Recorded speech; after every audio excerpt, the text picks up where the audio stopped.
I'll be pressing record. I'm getting the hang of this. And so that's why I invited you on here, because I feel you'll be a good compliment to this live chat. So today we're really talking about what you want to say. No, I was saying that's great. Good. I'm glad to be here. I want to talk about dealing with self-defeating thoughts, negative, that pessimistic view, that kind of cripple people from moving forward. You know, those core beliefs that people have about themselves. And when I'm talking about core beliefs, I mean negative beliefs about yourself. Like I said, sometimes these core beliefs, they do stem from our childhood most of the time, or some kind of event that someone have encountered. And so it shapes and frames their thinking, their processes, their cognitive processes. So when you're in conversation or conversing with this type of individual or people, their view is warped because of their experience. And a lot of times what I try to do is help them to link that your behaviors is an extension of your trauma. You're not bad, but you're displaying bad behavior because of what you went through. So they're actually symptoms of what you've experienced. So there's a lot of trauma that one has experienced in their life, which precludes to the behavior that they're exhibiting in their lifestyle. That's why people sometimes make assumptions and misconnections when it comes to homosexuality and how most homosexuals have been molested as when they were children, and that's why that they are homosexuals today, or anything else, whether they decide they want to be transgender, whether they decide they want to do anything that is contrary to what society deems as normal. So Cheryl, listen, I think calming the anger. He said he lost us, and I don't know. It just dropped. So most times I give the example with there's three levels of consciousness that a person has in their understanding, and so the three levels of consciousness that a person has is their conscious mind, which is needs really no explanation. It's what you're living. It's consciousness. Right. Then you have your subconscious mind, which is just a sense of awareness of things that are around you, but not really focusing on that particular thing. Like you're sitting in a chair right now, that's in your subconscious mind, and even though you're sitting down, you're not conscious of it, but it's there, and it supports you, and the color's red, and so it goes through. And then there's an unconsciousness that people go through where you really are just not tapped into yet, and you just really have no consciousness of it being or not being aware of it. And so what happens is that a lot of times what we suffer from or what we deal with in our adulthood comes from our unconscious state of mind, and that unconscious state of mind will result back to when you were a childhood. Nobody remembers being dropped by their parents when they were 2, right? So when you were 2 years old, something has happened to you. You were dropped. Something happened. Your mother made a mistake. Somebody hit you in the head while walking through a door. I don't know, but these things happen, and you felt them. Yes, they happened to you. You cried when you had what does babies get? What do you get? They get separation anxiety. Right. And so all of these things, they don't never go away. The feelings that you feel yesterday are the same feelings that you feel today. And so what happens is when you feel this way, your feelings are never lost, and you react to them, and you store them, and you remember your mind and your body is a very beautiful, very wonderful, very big thing. And so, but it never forgets, even though you think you do, because you cannot recall it, but you never forget it. And so what happens is that you build up an immune system, not necessarily a physical immune system, but you build up an immune system in which your body or your mind or your soul or your spirit takes and holds things, and this is what forms your personality. Yes. I got to piggyback. Go ahead. Go for it. Oh, no. It's so interesting, because my next point I was going to discuss about how when babies in utero, in your womb state, when they encounter a stressful environment, even when a mother is pregnant, it can actually shape the child's temperament for their whole life, because they're experiencing, this is what we teach our young mothers who are pregnant, counseling, that you have to try to live in a state as much as possible, because some people's environment, and also I want to go back to what helps shapes the brain is the environment and relationships surrounding that child or that baby. So helping mothers to understand, even in utero, when the infant is in your womb, if they can pick up stress in your womb. And so from the time before they even born, they're already experiencing what it means to live in a stressful environment. So when they come out, you see sometimes some babies have issues. You mentioned anxiety, what you said, anxiety, separation, but also attachment issues. Yeah, there's a whole lot of issues that goes way back even to the womb. So this is why a lot of times they have classes that help mothers who are pregnant learn how to live stress-free as much as possible with their unborn child, because there's an understanding that it can affect the child before they even come out into the womb. And so therefore they have these nervous system issues with their nervous system, and they're already trauma when they come out. There's babies that come out sometimes shaking because they've been subject to trauma from the womb. And what I wanted to, even up to 3 years old, I wrote my little notes down, stuff I wanted to discuss. But yeah, in utero up to 3 years old, it can set the child's temperament for life. Now we're going to deal about the spiritual later, because all that can be broken. All that can be broken. But you mentioned about why we remember things. We all have cellular memories. Our cellular has a DNA. So that's why you can recall, and a person can experience something called transference.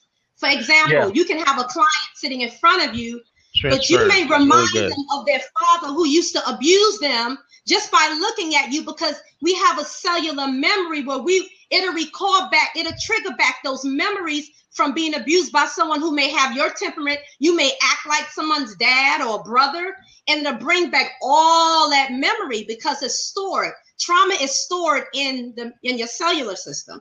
So it's just so important to remember it. And a lot of people don't know that. It was awesome for me when I learned it, because I started saying, wow, that's why I feel this way when I'm around so-and-so. He reminds me of A, B, C, and D. But it's so interesting. That's why I think it's important to teach that. We also, I teach it to parents to help them understand why their child is doing what they do. Absolutely. And part of that is CBT, of course, cognitive behavioral therapy. But it's just so important to understand that, where it comes from. One of the things that I want to comment on about what you said was that cellular memory, because that's extremely important. It's important in both planes of life, both spiritually and physically. The physical understanding is that if I could give an example about that memory system that is not just linked to your head and your brain, but there is another memory system that people are generally familiar with, but they don't give a lot of credit to, and it's your genealogy. Your genes, your genes are an active memory to who and what you are, and that is before you were even born. There are things about us that are still alive through memory. They're still living through someone else. Things that we have never lived, things that we don't know, things that we haven't even experienced that are living inside of us every day. Come on. That's right. And those things are supposedly what we are to be acting out when we go through life. So that memory system is not just in our head, but it's in that cellular system that you just spoke about, that cellular system that your cells remember. Every year there's your body just regenerates itself. I forget how many trillions of cells that we have. Who knows? Yeah. But there's a certain level of cells, but it takes 1 year for the entire body to remake itself over again. Now, that doesn't seem like it makes sense. Now, of course, it takes time. Parts and parts of us are being remade over and over again as time goes on. But then how does it remember all of that? How does it remember that we have, some of us have sickness? Your body's constantly fighting sickness. It always wants to be well. So how does it know to regenerate itself? How does it know to keep everything as it is?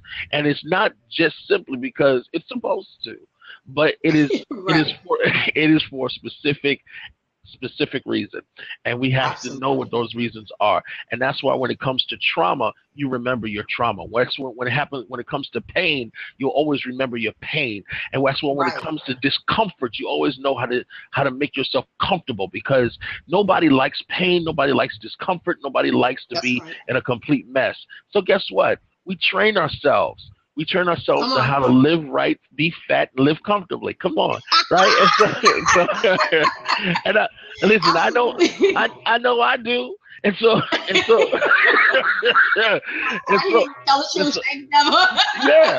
yeah. So I don't like to live in pain. So I know what hurts. And so what I try to do is avoid that which hurts. But that's a natural human reaction to what we are and where we are. And so what we want to do is to give people a wonderful way to think about, change your perspective, not just only about pain and trauma, because sometimes that stuff is so embedded that you'll never recover. And so we give credence to that. But for those people who know how to take strength and take diligence and change your perspective and want to live better and try to live more positive and live out their life to a wonderful end, then we want to give those types of solutions to people. And so, and absolutely. And then we want to help. We want to help those who are really embedded in some serious dark issues. That's right. And need help. Yes.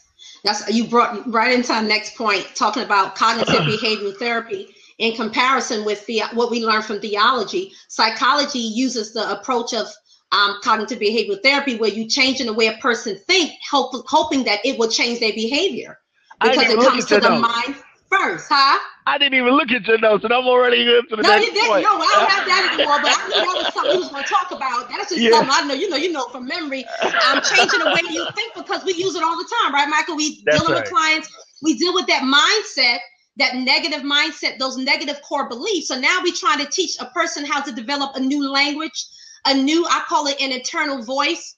And that's why we use sometimes positive affirmations. They don't help with everybody, but they can be very powerful if you apply them and start believing them, into the practice. I tell my clients, you're not going to learn overnight. You're dealing with years of thinking, we call stinking thinking. So it's not going to be an overnight process, but you have to give yourself grace. And so I want to really talk about those approaches with the cognitive behavioral therapy, changing the way, how do you help a person to change the way they think? And then virtually, we learned that there's a renewing of the mind. And once there's a renewing of the mind, then you can live out God's will and purpose and plan for your life. So I think they both go hand in hand. Theology and psychology is awesome together. Because actually, a lot of psychology, really, even people that develop it weren't necessarily believers, but a lot of it principle stems out of theology. It stems out of biblical principles. Well, people don't want to acknowledge it, but it's life and truth. Even the atheists. I mean, some people will say, I've never known anybody in my life that if they were drowning in an ocean and you were the only person that could help them, and you threw a life raft to help them, or one of them life rafts to help pull them to shore, they would look at you and call you stupid and say no. Nobody's dumb enough to do that. No, unless they're just extremely ignorant. And when you're extremely ignorant, blissfully ignorant, then this is not the blab for you. But for people who actually want help and will look and find and search help wherever they can find it. If somebody says that they can help me, Mike, listen, I have the answer to your financial problem. What is it? My mind and my eyes turn on. I say, great, because I need to pay off my mortgage. I know. Come on. So the answer to my financial problem, I'm going to have all ears was open. So I look at it. I look at it like, if you have help, and if theology, if spirituality, these are not just tools that you use. These are not just something that you pick up and put down. This is something that you take onto your life and you use it every single day as a part of your holistic care. So So guess what? I am everything. I am everything that I ever wanted to be. And so that what does that mean? So I always wanted to be healed. I always wanted to be well. I always wanted to be rich. I always wanted to be smart. I always wanted to be in power. I always wanted, whatever the case, I am everything I ever wanted to be. And so, and I refuse, and I refuterate all things that are negative and not what I intend for my life. And so I pull it out, push it out. Guess what? And if you call that spirituality, if you call that theology, if you call that God, if you call that good thinking, I don't care. Whatever you decide to call it, it is what it is for you. And that's what heals you. That's what makes you better. That's what increases you and lets you reach your goals. So all of those, you know, people always have a saying about haters and things like that. Haters they don't exist. All right now. Haters don't exist because in the mind. I don't give them any credence. And there you go. So there is no existence for haters. And so what happens, what I do, and I don't simply pay attention. And it doesn't mean that because you don't pay attention that the enemy or the distraction is not there, not present. It just seems that you just don't give it any power. I don't give it any power, any authority. I don't look at it as an obstacle. I just look at it as a nuisance. That's right. I love it. And you said the key thing. You don't give credence to it. You don't acknowledge it. It's not that you're in denial that it doesn't exist, but you are not willing to give power over to whatever's trying to encrypt you, whatever negative forces or your environment, the people, your thinking, like again, all those negative thoughts in your mind, because then you start walking in that mindset and you'll cripple yourself. You won't step out. A lot of times, and I know experience doing coaching, you have clients, they like to stay, but they have that victim mentality, Michael. So they will stay in that state. They're so comfortable with what's familiar. It's almost like the children of Israel for a minute. I want to get to you for a minute, you know, coming out of bondage, but then they start getting scared when they're dealing with the unknown or unsurety. So they used to the unfamiliar, forgetting that, hello, you were slaves when you were in Egypt. You weren't free when you were in Egypt. But because it's unfamiliar, it's familiar to them, they already knew the ongoings on every day of when they was captive. Now they're free. They don't know what to do. So they can't even follow and kind of believe God because this is unfamiliar to them. It's unfamiliar territory. I don't know what's going to happen here. So they rather go back to bondage. And when I get that type of personality, I love it in a sense because I'm like, okay, you know what? We gonna deal with this one right here. Because you know me, I'm like a deliverance man. I'm like, we gonna come out of this. The devil is a liar. You belong to God. And that's when I go in. At the same time, it's difficult because sometimes that's the most difficult client you can have because they so stuck in that state of bondage. And you're trying. So when again talking about changing the internal dialogue and language that the person have, dealing with those real core beliefs. One thing I love, I'm thinking about David. You know, even David acknowledged the awesomeness of God, and even him, he changed his dialogue. He said, God, you knew me from the beginning. You know, God knows all my intricate parts, that I am fearfully and wonderfully made. And he spoke and proclaimed that. That's why a lot of times we refer people to that scripture in Psalms 139, because it deals with acknowledging God and acknowledging your identity in God, not the identity that comes from your experience, what you experienced as a child or your environment or those negative thoughts, but your identity in God, who God created you to be. And so that's why I think it's so powerful. I just want to read it real quick. I pulled it up real quick. It says, oh Lord, you have searched me and known me. You know my sitting down and my rising up. You understand my thought afar off. So God knows the thoughts even before they come into your mind. It's like they're coming. Before they get to your mind, God already knows your thoughts. You are acquainted with all of my ways, for there is not a word on my tongue, but behold, oh Lord, you know it all together. I'm going to jump down to the 5th verse. And Mike, I want you to expand on this, if you will. You have hedged me behind and before and laid your hand upon me. For you formed my inward parts. You covered me in my mother's womb. I will praise you, for I am fearfully and wonderfully made. marvelous are thy works, and my soul knows very well. My frame was not hidden from you. So going back to the utero stage, even when I was in my mother's womb, my frame, you knew me before I knew myself. Hello. When I was made in secret and skillfully wrought in the lowest parts of the earth, your eyes saw my substance being unformed, and your book, they were all written in. The days fashioned for me, when as yet there were none of them. I think that's awesome. I think that kind of like sums up everything we just talked about. You read the scripture with such eloquence. Right, thank you. Because I just think it's so deep. Because let me tell you, Michael, that scripture helped me. Can we be real for a moment? Yeah. When I was going, because most of us through adolescence are trying to find our identity, where we fit, where we belong. Unfortunately, some people deal with identity crisis where they feel like they never fit in. They can never find the group of people or like-minded individuals to associate themselves with. So a lot of times they'll call themselves introvert. Now, there are introverted personality types, so don't misunderstand what I'm saying, those of you who are joining in. But some people cop out and use that for an excuse. Well, I'm introverted, I'm antisocial. Sometimes people say that because they have never developed their social skills, social development. They got stuck in an identity crisis. Sometimes we call it arrested development.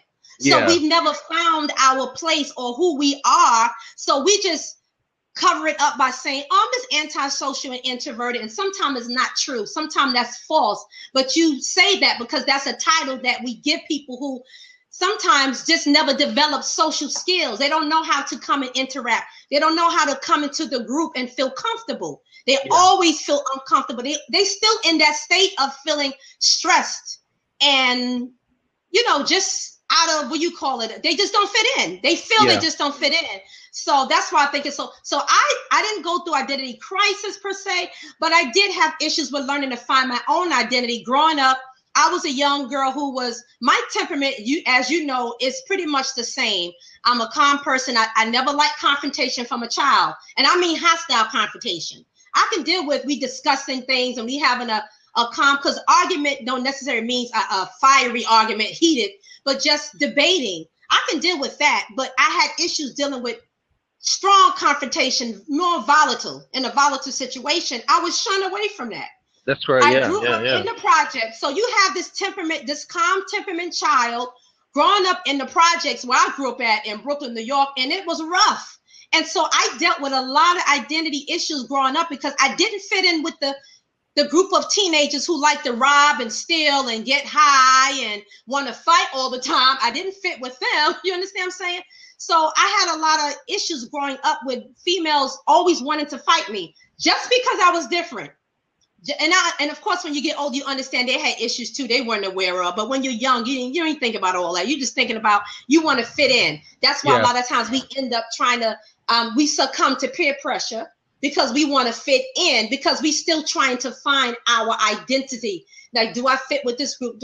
So I had to learn and find my own identity. Now, the reason why I do inspirational life coaching and dealing with that area, because I've learned to find it in Christ. I've learned to find it in the word, in the Bible. And I was able to look at people in the Bible and relate to people's struggle, relate to the Joseph, who people were jealous of and threw him in the pit, relate to Jeremiah, who God called to speak before people, but he had a fear that he had to deal with, and God dealt with that fear. Where Jeremiah had to learn to trust God and said, I've got this. All you have to do is open your mouth and I will put the words and I'll speak for you. So all of those characters, I found myself, my identity in the word, and it built me up, Michael. It built up my self-esteem to the point where I felt like I understood now what the scripture says. God is not a respecter of person. He loved me just as much as he loved you. There's no favoritism in God.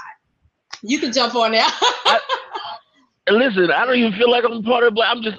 I'm chiming in, but I'm like, keep talking, because this is great stuff. Because I was just about to ask you, walk somebody through. And for everybody on listening to this blab, I want you all to get the wrong impression. And so I'd rather you not get the right impression. And I know I want you to get the wrong impression. The wrong impression is that we want souls to be saved. That's the wrong impression, right? No, it's wrong. We want your soul to be saved. So if you thought you were coming into an inspirational life coaching session where nobody was going to talk about God, Christ, or the King, you got the wrong impression. And so that's what we want you to have. We want you to have this impression in which you find Christ somehow. And that means whether you allow him to speak to your spirit, and God will take us through a bunch of trials in life and a bunch of vicissitudes of life, and we will eventually find him for those of us who are not awake, are not alive, or who are dead in the spirit, or who have to be awakened, or who God just has to call out. But either way, we want somebody to find their renewal through salvation.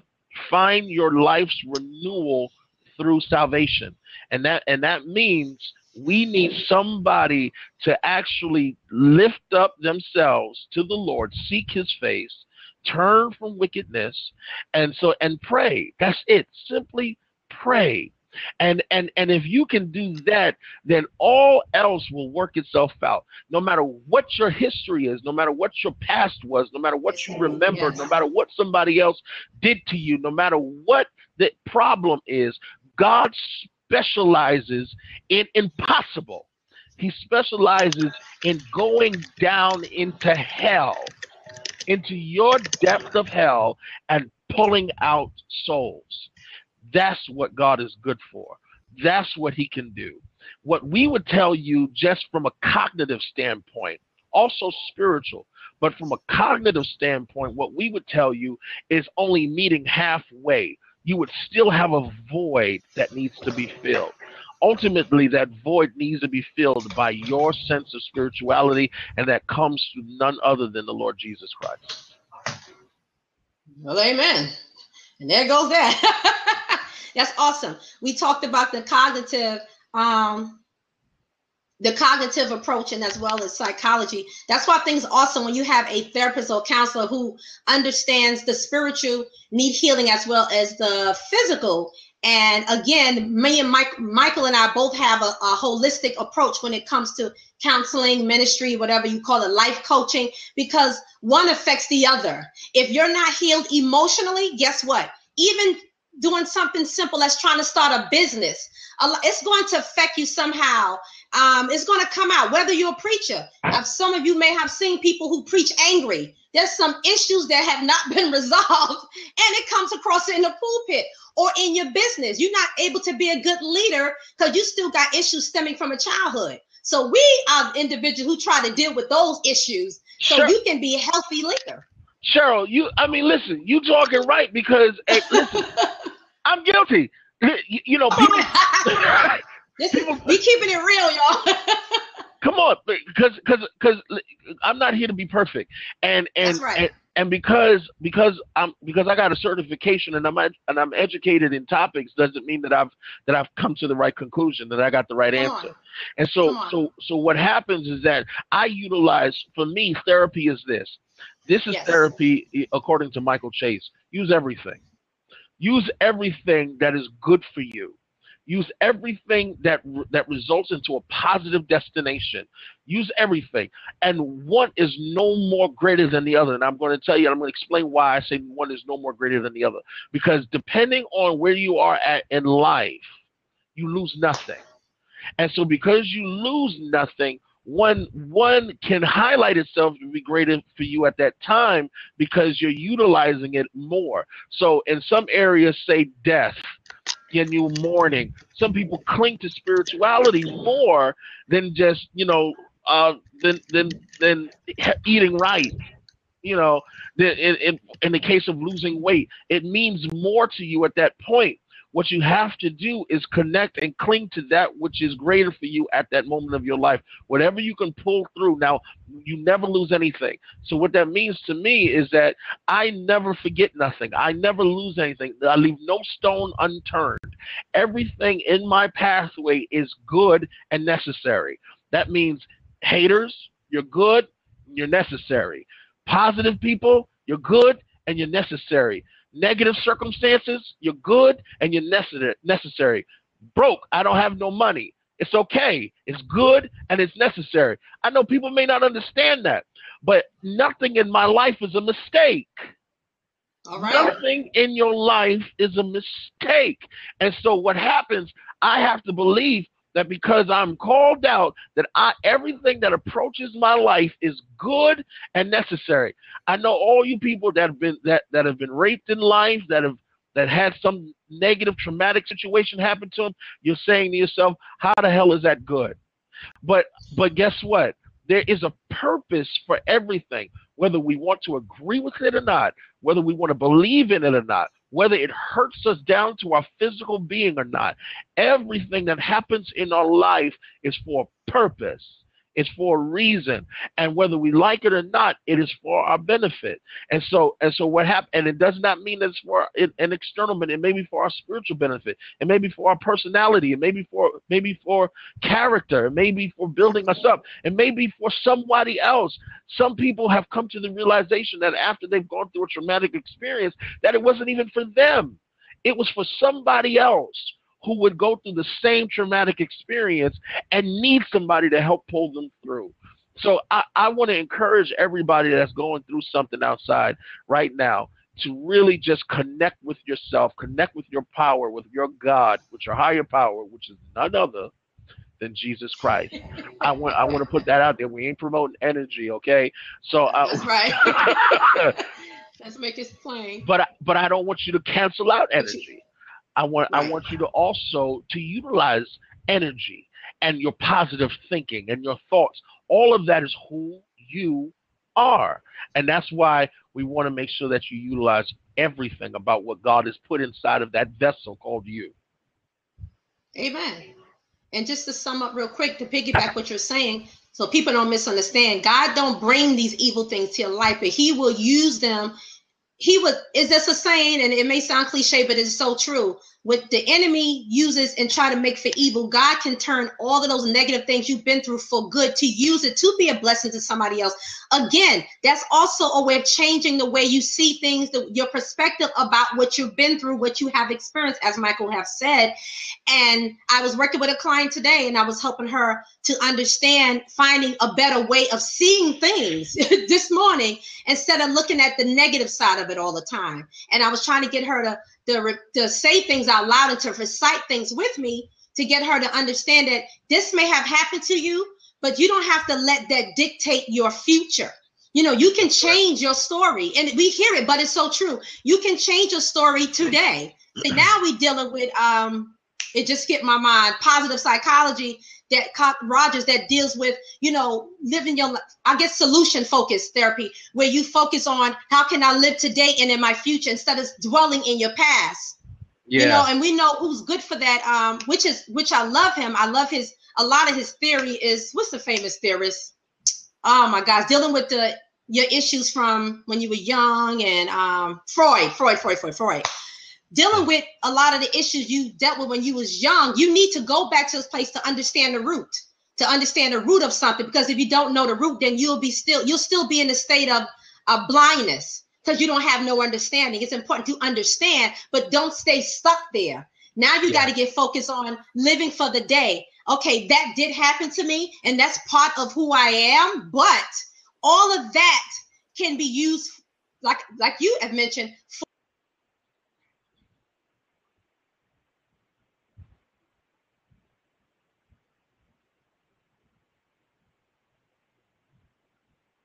Cheryl?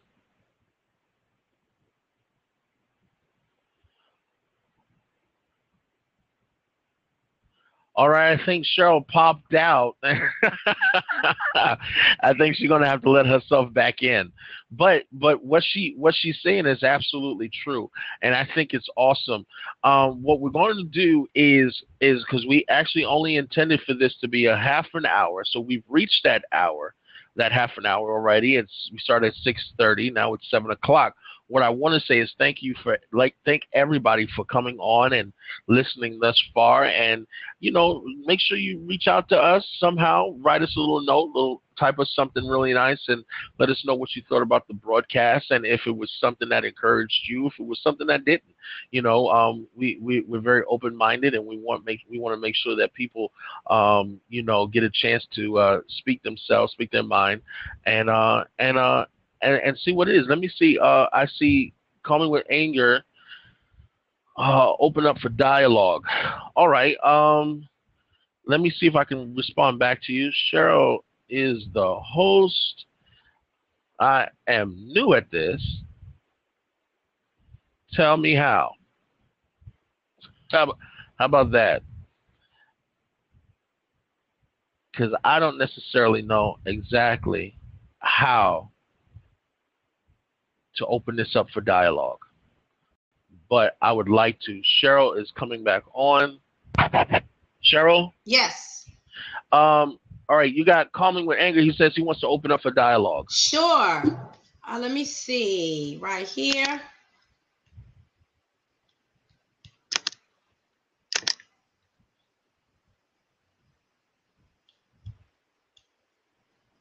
Calming with Anger. Calming the Anger. Hey, hi, Calming the How Anger. are you? How are you guys? I just really wanted to thank you for the word that you gave tonight. Profound, on time. And what I really enjoyed about it most is I'm a licensed marriage and family therapist. Awesome. Good. To see how you guys are able to join the therapy with the spirituality on this vehicle, I think it really taught me something. And I'm if you don't mind, I'm going to steal from you guys the same show and do it on Mondays. Look, we help each other. We help one another, right? we're a team. We all been called to help people heal. Yeah, you guys are doing a wonderful thing. Thank you so much for what you guys are doing. Thank you. Listen, it's a blessing. It's a blessing for us. It's a blessing. I hope it's a blessing to everybody. What happens is that there's a lot of people who are out there who are really suffering, and they need someone to stand up and speak against what they're suffering, and we need some strong people to do that. And Cheryl and I have both been committed to, not allowing the status quo to resonate throughout everywhere and everybody. We want to be able to, combat some of that stuff and speak our minds and tell, what thus saith the Lord, and be true about it. So that's why we've taken on this medium, and it's really an awesome tool. And we're glad, because we want this. We want people to do this. We want to flood blab with whomever, however, and take that on. We want to be able to go to people. We want to be able to start meetings. I think this is a wonderful medium. This is a wonderful tool. Well, you guys are tearing down strongholds. Absolutely. Yeah. Well, calming. What's your name? Calming to get the anger. Ron. Ron. Yep. It's a pleasure. Okay. It's a pleasure.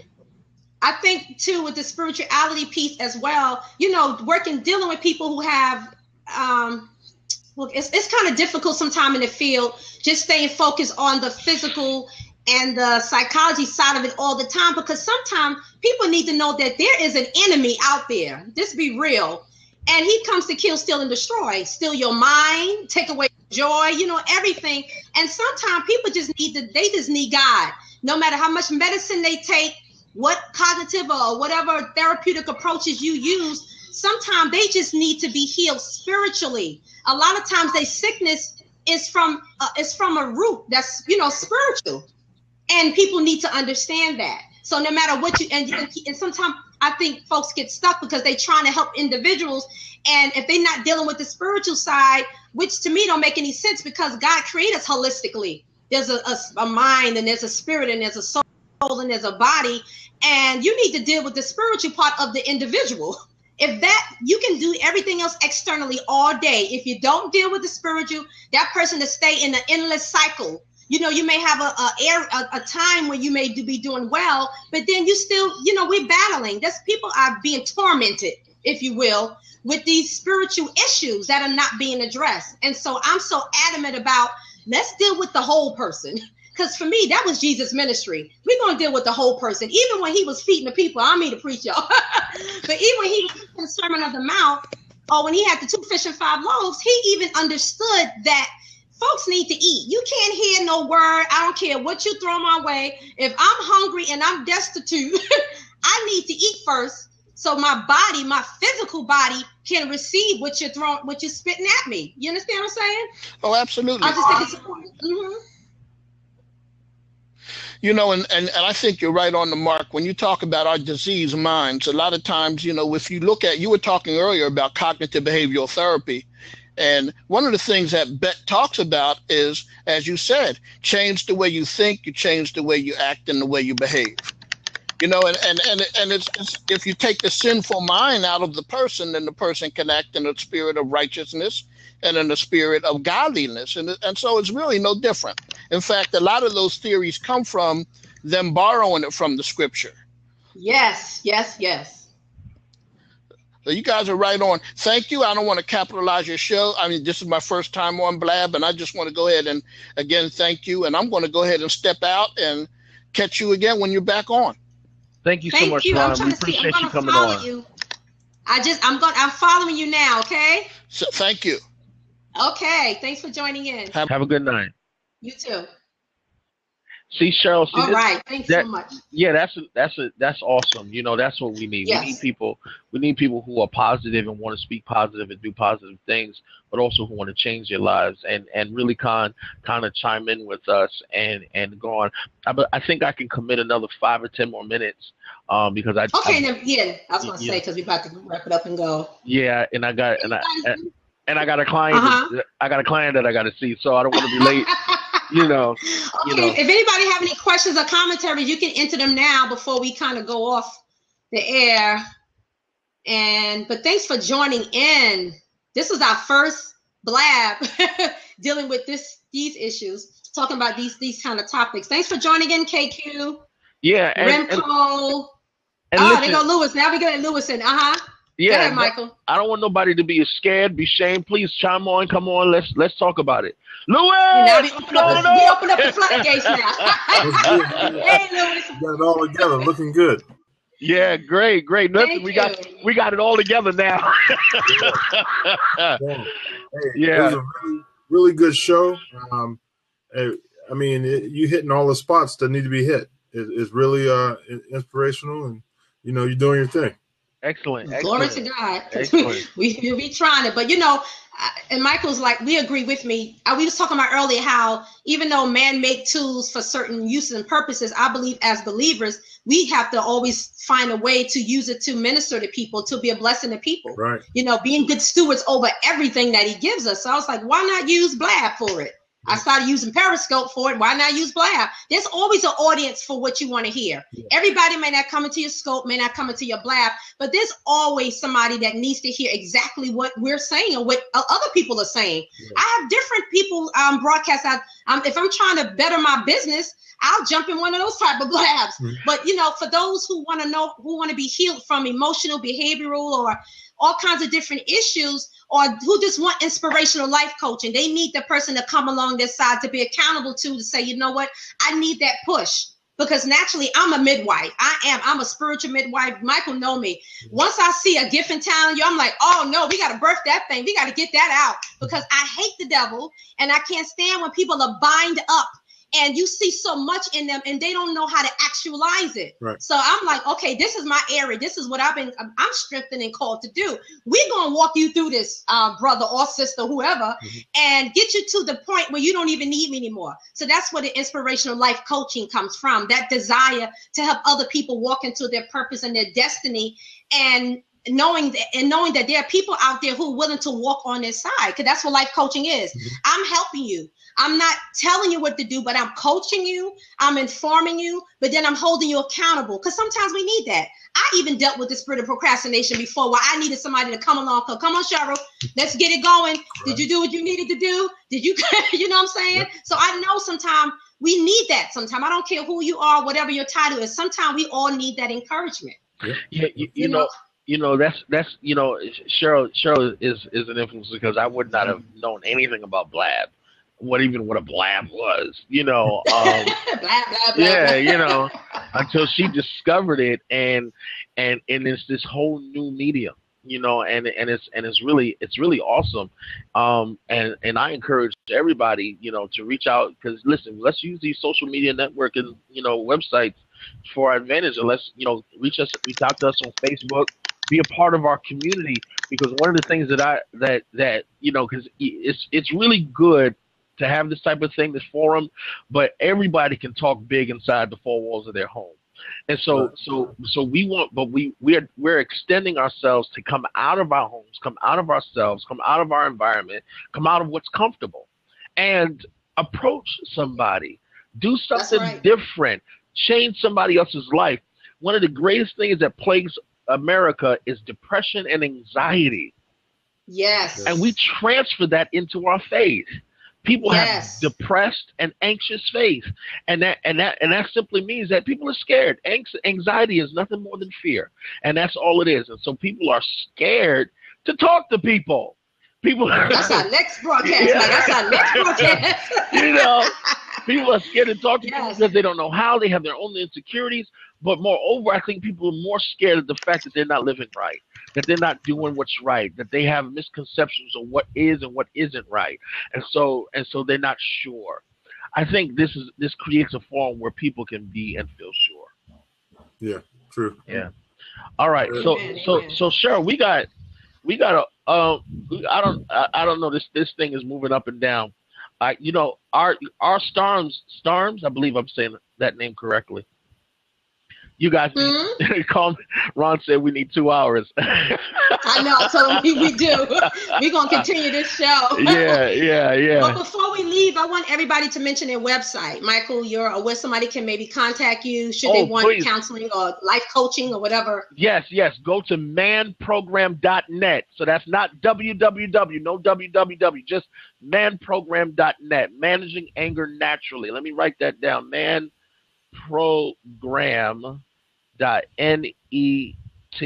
All right. Yes. And so that way you all can correspond with me. Email me. If you email me, I'm going to tell you I respond within 24 hours. So email me, and you know, and I can always respond back to you. And we'll take it from there and see how we can help you, you know, in any way, shape, or form possible. All right. So Cheryl, I am out. I love you. Okay. You know. Love you too. It was fun. I can't wait to do the next blab. Ron, thanks for coming on, and everybody else. Yes. Lewis, man, we hooking up, man. You my brother already, man. That's right. You know, so I know how to keep connections, man. So we good to go. I appreciate it, bro. Same to you. And I just want to mention, just go to, if you want any inspirational life coaching from me, you can go to getwhylifeback.com. That's getwhylifeback.com, and shoot me an email or contact me for a discovery session. Those are awesome. It could be 15, 30 minutes where we can kind of discover and explore your gifts and talents or something that you want to do. And we can kind of, you know, I guess explore what's your next step and how you should take it from there, you know, with some inspiration. So yes, getwhylifeback.com. And Lewis, we just want to mention real quick, Lewis, you do a lot. You know what? I'm just here to support. So I know. Don't I got you. About me. Okay, thanks for joining and supporting us. I appreciate you guys having me on. I'm going to jump off and let you do your thing. All okay. Right, good night. Take care. Well, Michael, we're going to wrap this up. Thanks, everybody, for joining in. We're going to try. We got to figure out a schedule so we can be consistent with all of this, guys. So I'm going to try to do it every Saturday, you know, and just get the hang of this whole. We had some technical issues in the beginning, but thanks for joining in. And I'm going to go ahead and program another show as soon as I come up with another date. I'm so thankful. You guys have a great evening, and I might be on somebody else's blab later. Good night.